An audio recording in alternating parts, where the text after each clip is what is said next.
당신은 나쁜 사람이 아닙니다. 오히려 너무 좋은 사람이었을지도 모릅니다. 먼저 다가가고, 먼저 베풀고, 먼저 챙겼습니다. 바라는 것도 없이 그냥 그게 맞는 일이라 생각했기 때문에.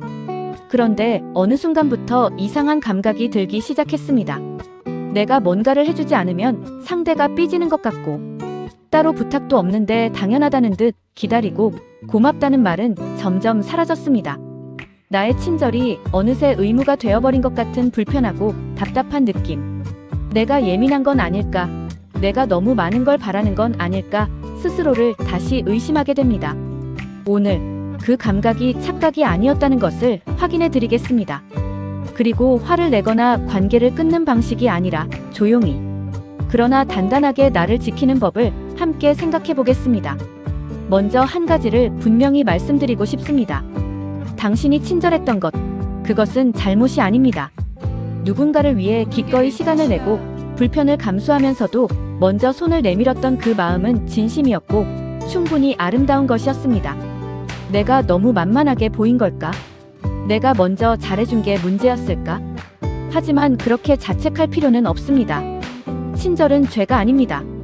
오히려 상처를 받고도 여전히 자신을 돌아보는 그 마음이 당신이 얼마나 깊은 사람인지를 보여줍니다. 그렇다면 언제부터 이상해진 걸까요? 처음부터 무례한 사람은 사실 드뭅니다.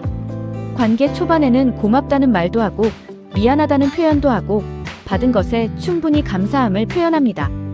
그런데 관계가 익숙해지면서 서서히 달라지기 시작합니다. 부탁이 요청이 되고 요청이 기대가 되고 기대가 어느 순간 당연함이 됩니다. 신호는 항상 작은 곳에서 먼저 나타납니다. 고맙다는 말이 사라지고 내가 뭔가를 해주지 않았을 때 오히려 상대가 서운해합니다. 예전에는 부탁하면서 눈치를 보던 사람이 이제는 알아서 해주길 그냥 기다립니다. 내가 먼저 챙기지 않으면 연락조차 없고 챙겨주면 당연하다는 듯 받아넘깁니다. 같이 뭔가를 받고 나서도 감사 표현보다 다음 부탁이 먼저 나옵니다. 혹시 이 말이 낯설지 않게 들리신다면 지금 당신 주변에도 그런 사람이 있다는 뜻입니다. 이 변화는 직장 동료와의 관계에서도 오랜 친구 사이에서도 심지어 가족 안에서도 반복됩니다. 내가 주는 것에 익숙해진 상대가 이제는 받는 것을 권리처럼 여기기 시작하는 것입니다. 왜 이런 일이 반복되는 걸까요? 상대를 나쁜 사람으로 단정하기 전에 심리적인 구조를 먼저 이해해보면 좋겠습니다. 인간은 익숙해지는 존재입니다. 처음 뭔가를 받을 때는 감사하지만 그것이 반복되면 그것이 새로운 기준점이 됩니다. 심리학에서는 이것을 적응이라고 부릅니다. 받는 것이 정상이 되고 못 받으면 오히려 손해처럼 느끼는 것입니다. 이것은 어느 정도 인간의 본능에 가깝습니다. 그렇다고 해서 그것이 용납되어야 한다는 뜻은 전혀 아닙니다. 중요한 것은 이것이 당신의 친절이 부족해서 생긴 일이 아니라는 점입니다. 오히려 당신의 친절이 너무 일관되고 안정적이었기 때문에 상대가 그것을 공기처럼 여기게 된 것입니다. 공기는 없어지기 전까지 소중함을 모릅니다. 당신의 친절도 마찬가지입니다. 이 구조를 이해하게 되면 분노의 방향이 달라지기 시작합니다. 막연한 억울함에서 냉정한 판단으로 전환됩니다. 그리고 그 냉정함이 관계의 주도권을 되찾는 첫 번째 열쇠가 됩니다. 그렇다면 어떻게 해야 할까요? 많은 분들이 이 상황에서 두 가지 중 하나를 선택합니다. 참다 결국 감정적으로 터뜨리거나 아무 말도 못한 채 조용히 관계를 끊어버리는 것입니다. 그런데 사실 가장 강력한 방법은 그 어느 쪽도 아닙니다. 말하지 않고 행동으로 보여주는 것입니다. 예전에 먼저 연락하던 것을 멈춥니다. 당연하게 해주던 것을 조용히 하지 않습니다. 설명하지 않습니다. 화내지 않습니다. 그냥 하지 않습니다.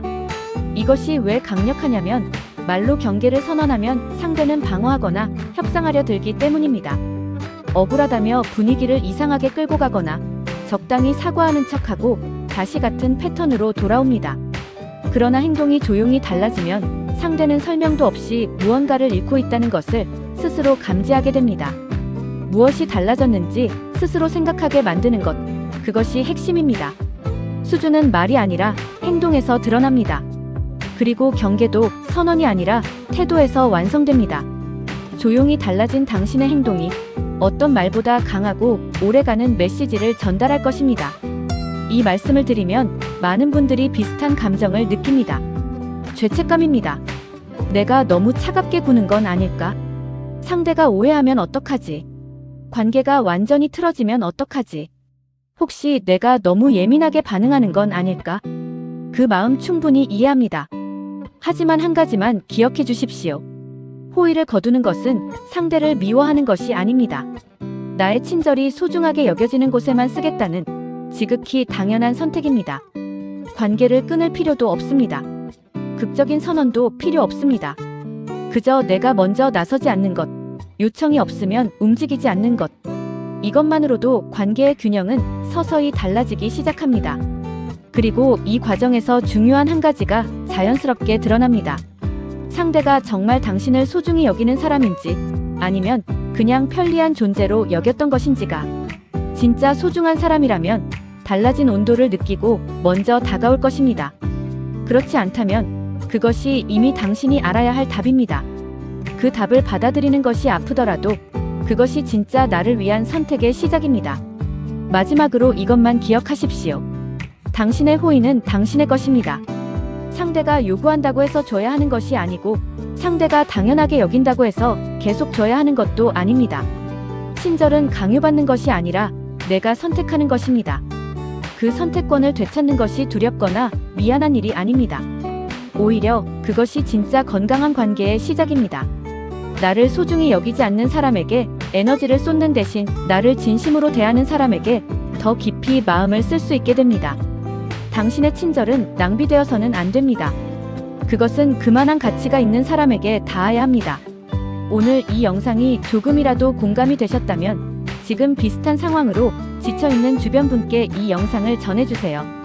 그리고 댓글로 여러분의 이야기도 들려주세요. 여러분은 혼자가 아닙니다. 오늘부터 그 소중한 선택권을 다시 당신의 손에 주십시오. 지친 당신을 위한 이야기, 하루가 오늘이었습니다.